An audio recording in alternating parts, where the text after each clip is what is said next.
Well, I am a big fan of Zack Snyder, but that doesn't mean I like every choice that he makes as a director. So, what did I think of his Rebel Moon choices when he had complete control over them in the director's cuts? I'm Peter Franson from christiangeekcentral.com and Spirit Blade Productions. Well, let's see. I would read the synopsis for Rebel Moon Parts 1 and 2, the director's cuts from IMDb, but they don't have one. So I'll just read the synopsis for Part 1 of the original cut of Rebel Moon. It says, when a peaceful settlement on the edge of a distant moon finds itself threatened by a tyrannical ruling force, a stranger living among its villagers becomes their best hope for survival.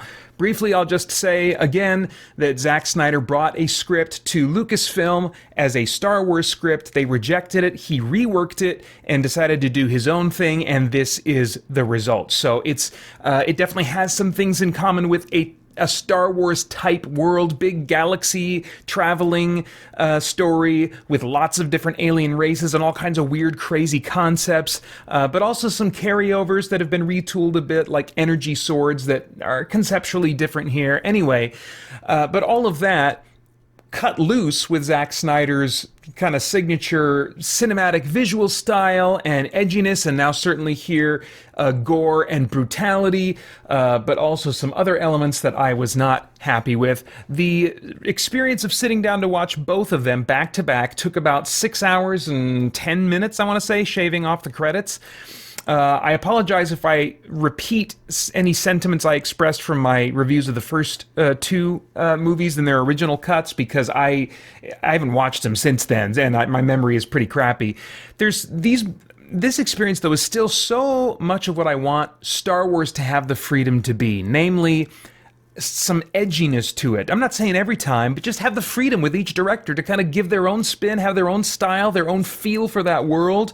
Do a murder mystery in the world of Star Wars. Do a drama in the world of Star Wars. Do a military espionage thing in the world of Star Wars, and have all kinds of different storytelling styles instead of the same pan wipes and all that kind of stuff, and lack of even something as simple as slow motion, hardly ever, you know. So that kind of cinematic style I want them to have. Emotionally weighty stakes also present here, and very much lacking in a lot of Star Wars in recent years, and stakes that the characters convince me they are actually feeling, you know. So all those things were in play here. Again, I really appreciate it. There are also some great subversions of expectation from what would be standard movie formulas, like the kind of characters, like you know what kind of arc they're going to have. But in this case, there was a betrayal that, like, according to the formula, you'd be like, oh, wow, did not see that coming. And a death that you would normally, according to Hollywood formula, never expect, but still worked well and was part of kind of a dramatic moment for a character. Yeah. The added material, of course, that's probably the main thing on your mind, especially if you've seen the first one and are wondering about the second one. I think that for me it usually helped, but definitely not as much as I'd wanted, and some of the added material definitely hurt the experience for me. Let me talk about what helped first. The moral complexity of the king, played by Cary Elwes, is really brought out. In the original cuts, I didn't have, even though there was an opening crawl that kind of explained some of the lore in the background, I wasn't sure how I was supposed to think of the king, because horrible things were happening under his rule. His generals were doing terrible things, slaughtering people, and we're supposed to feel bad when bad things happen to the king and his family. And I wasn't really quite feeling that in the first one. But this one, there were some flashback scenes that made it really clear, oh, his main general was kind of like getting away from him and was really going against what he would want. And the king himself, in a confessional scene, kind of says, I've lost the compassion that I used to have, and that's a problem. He doesn't really repent of that and say, I'm going to change my ways. It seems like he just finds himself in a rut that he can't get out of, or on a path he can't divert from, but he's still haunted by it. I just really appreciate that kind of haunted complexity of the king as someone that, like, we don't know exactly how to feel about, and now I know why I don't know exactly how I should feel about him. Let's see here. There's a fascinating concept of large spaceships having these sort of living engines. There's the concept of an android in this movie, the Jimmy android, or James, but in the director's cut, they reveal that, like, this engine has some kind of AI that has a large face that I guess I never even noticed the first time. Maybe I just thought it was kind of like Art Deco style sculptures that the engine was encased in or something. But no, this engine is actually kind of a living AI of some kind. And normally, just as an aside, I have issues with AI being treated as persons.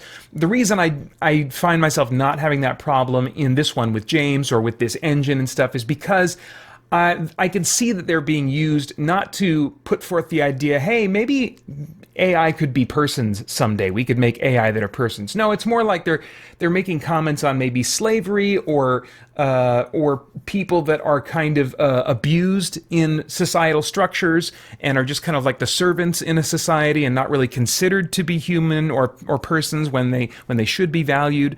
So I think it's that kind of metaphor going on. And also in terms of the lore, I'm like, well, I don't know. Maybe there's a Battlestar Galactica Cylon type thing going on where God intervened and gave them a soul, or are they completely constructed of machine parts? We don't really know. So anyway, if you've heard me rant on AI before and sense an inconsistency here, that's what's going on there. Anyway, I thought it was just such an interesting concept, and actually had kind of a haunting through line for that character as Korra, the main character, interacted with her and was actually part of her story as well.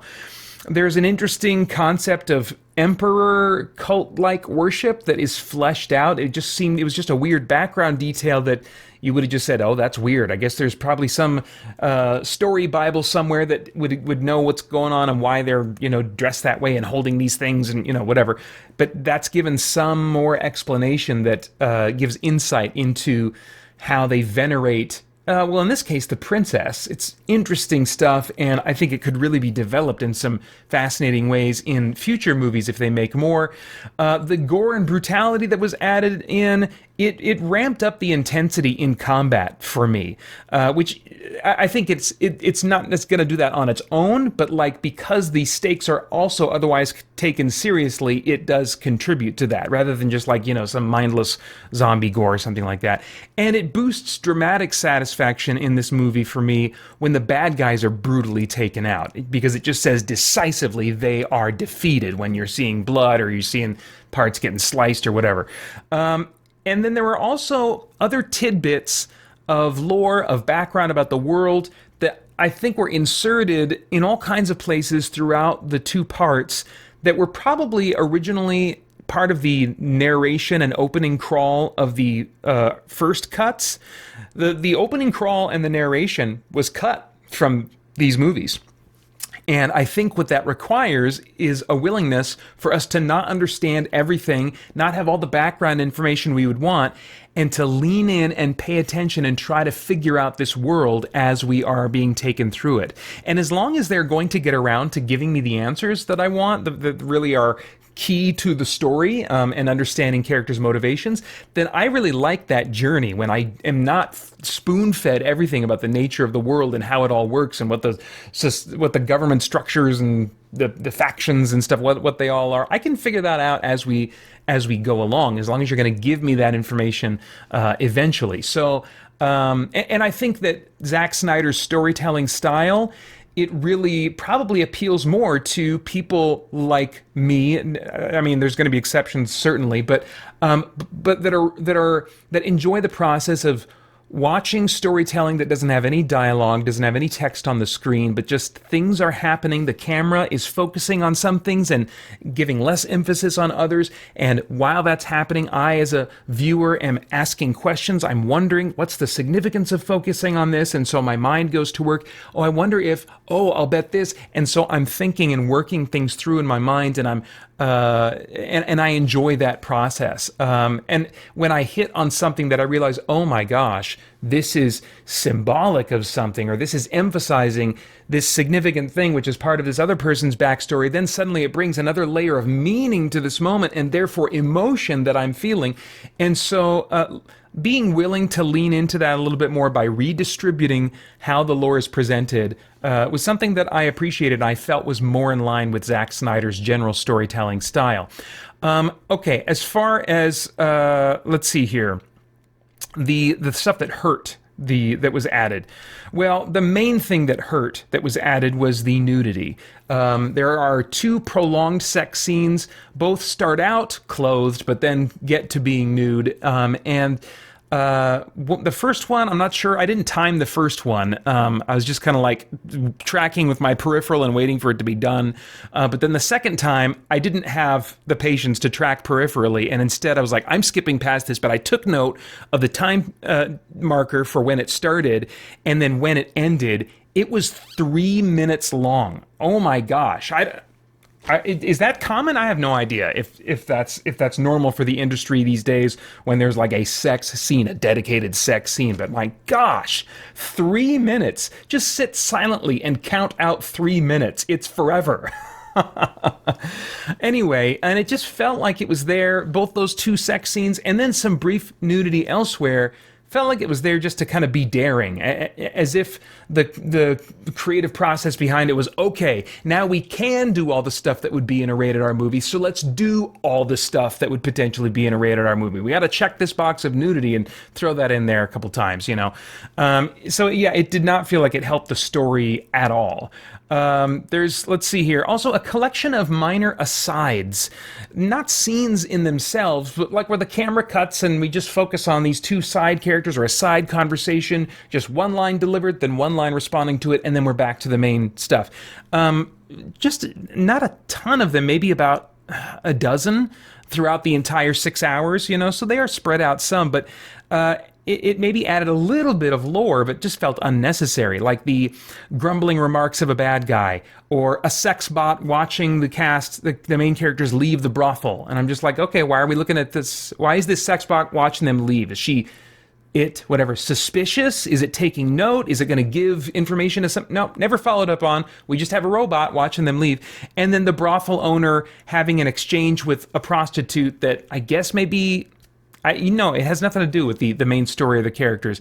So, and like I said, there's about a dozen like that altogether probably that I don't really remember. It's not the kind of material I had hoped would be added, as it doesn't help me to engage more with the current story or the main characters and their motives. That's what's important to me.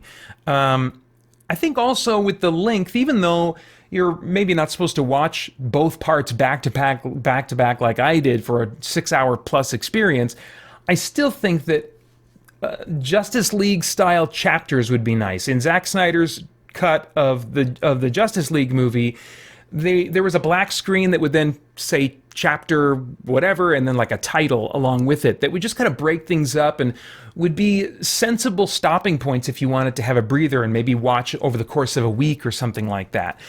Something along those lines would have been nice, and I think would maybe help audiences to... if they start to lose interest and start to kind of burn out, to instead of just thinking, I'm never going to pick this up, I'll just pause here. Instead, it almost kind of gives us permission to take a break, to go do something else. Or if we're gung-ho, then we can just keep barreling through like I do every time I think that I've watched the Justice League movies, with maybe one exception. Anyway, I think also I realized with this viewing that some characters in the ensemble cast really... for my tastes anyway, could have been saved for a sequel in exchange for giving more focus in this story on some other characters. Namely, I would have put Prince Tarak and Milius. Milius is the surviving rebel member that kind of joins the group. I would have put them in another movie. I don't think that their stories... their stories were interesting. I'm interested in all the characters. I want more of those characters. It's not that I just want to ditch them. I want them to get their good treatment too. But in terms of like who was absolutely pivotal to the events that happened in this story, I don't think Prince Tarak was yet. I think he certainly could be in a future story. But they needed General Titus. He was key.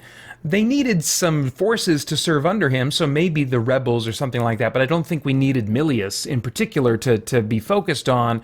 I think the android James, I would have liked to get more information about his character. They would cut away, and they gave him some extra scenes this time.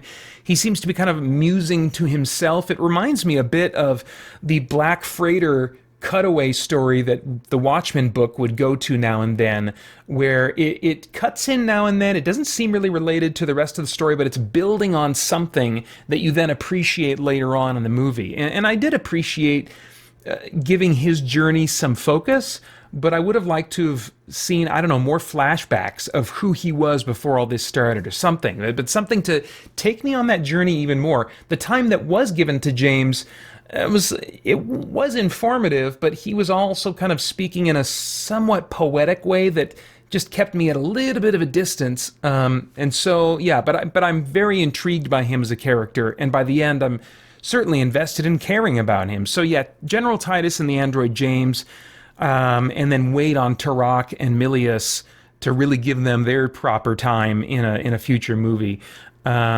Yeah, as it was, all the backstories of the characters were fleshed out in what to me felt like a kind of forced let's confess our sins conversation, and this was in the original cut too, but I just noticed it more this time, especially with the absence of the other kinds of scenes that I thought would be used to fill in the backstories, or that maybe would be done, they would put these flashback sequences somewhere else that made a little bit more organic sense and had a little bit more flow. But no, General Titus before the final battle is like, all right, we might all die tomorrow.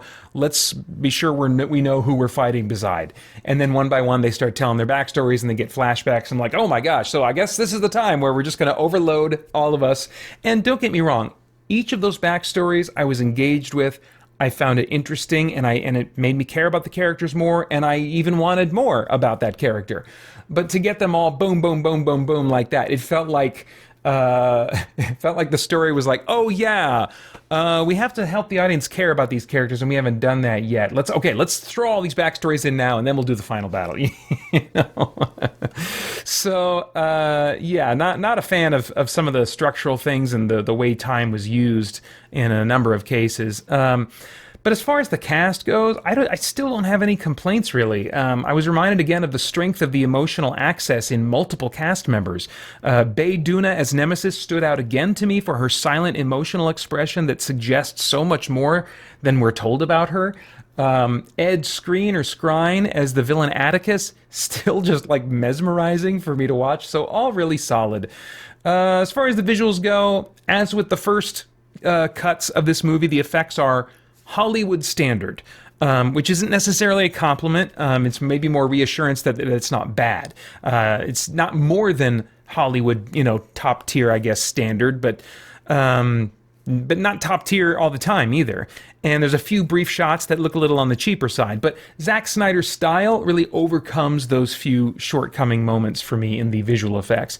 Although the shots don't seem as painstakingly thought out as Snyder's Watchmen, or maybe some of his other work, it's still very much Snyder feeling in the visual style, and his visuals still create mood and tone and suggest ideas that enrich the more obvious story elements in dialogue and plot or action beats that are, currently and obviously presented in front of me. So I really appreciate that there's thought in there, that if I put my mind to work as well and I'm reflecting and being introspective and asking questions, then things can begin to be revealed and come to the surface that really add some nice layers to the action. I know a lot of people, they're just not wired that way, and so they're going to look at a slow motion scene and they're going to say, why am I being shown this more slowly than I would be shown it in other movies? And I'm not sure I know how to help you if that's the case for you, but I'm still very much a fan of his storytelling style. Okay, themes. Anything of moral, philosophical, or spiritual significance in the themes of this thing that could trigger some worthwhile thought or conversation? Well, sadly, it's almost entirely undeveloped sentiments that I feel like are present that maybe could be talked about, but you'd really have to want to look for those things and talk about them. I mean, just to machine gun through a few of them. There's the idea of choosing to really engage in the world versus passively or safely watching from the sidelines. Dying for what we believe rather than hiding behind it. I think sometimes as Christians we, and this is, I mean, not specifically targeted at Christians, but I would comment as a Christian, sometimes, we're more comfortable talking about our identity as Christians and kind of like using that as a barrier between us and other people, than we are actually going out and dying to self and loving people and loving the world like Christ did. And just kind of like we're engaged in our faith in theory and kind of academically, but not really in the messy, painful trenches of life. So I think there's something to that in that maybe for us. Evils being done in the name of revenge is briefly commented on. There's the idea someone expresses about belief. They're coming to belief in something, setting them free. And I thought that was interesting because usually the expression is, and it's a biblical one, that the truth sets people free. And in this case, belief sets us free. And I think truth is the much stronger grounds for any kind of sense of freedom, because beliefs can be totally wrong. Let's see here. A small act from a person who thinks of themselves as weak and incapable and not able to contribute, a small act even from that kind of person, which I feel like a lot of the time, can make still a huge difference. And that's something valuable for us as Christians to remember as we are considering the avenues God would have us step into as our servants and representatives of Him in this world. There's a moment like where Prince Tarak says, "We are more than our chains. Let's show them that we are more than our chains." And that, of course, could be mined for all kinds of interesting things, but it's not developed, The one that is, I think, touched on more than once and really seems to get stronger representation, especially by the end, is the idea of wanting to be fully known and still accepted and loved. Sometimes we don't share all of who we are, all of our failings and our shortcomings, and this is true in some Christian culture as well. We have to fight against this because this is the mode that the world lives in and that they have to live in because it's a merit-based system. Value is based in so many worldviews on what you do, how good you are, how skilled you are, what you accomplish, all that kind of stuff. And so there's parts of ourselves we don't want to share because we believe that diminishes our value and makes us less worthy of love, less able to be loved. And so we either hide those things or we bring them out, but then we say, these things about me are not actually bad, they're just part of who I am, But instead, the truth is that in Christ, we are forgiven for those things, and so we can be open about them and still acknowledge that they are shortcomings. They're flaws in our character. They're things that we're struggling with. They're sins that we're battling and that we're losing in the fight with on a regular basis. We should, as believers, be able to put those things on the table with others and know that we're still going to be accepted and loved by them. I hope that you have a church like that. I'm very grateful that I have a church that I feel is like that. But sadly here, the focus on the ensemble is spread so thin that none but that last idea is really developed. The more than our chains is a great example. Since Prince Tarak's backstory, he's the one that says that to an animal that he's trying to soothe.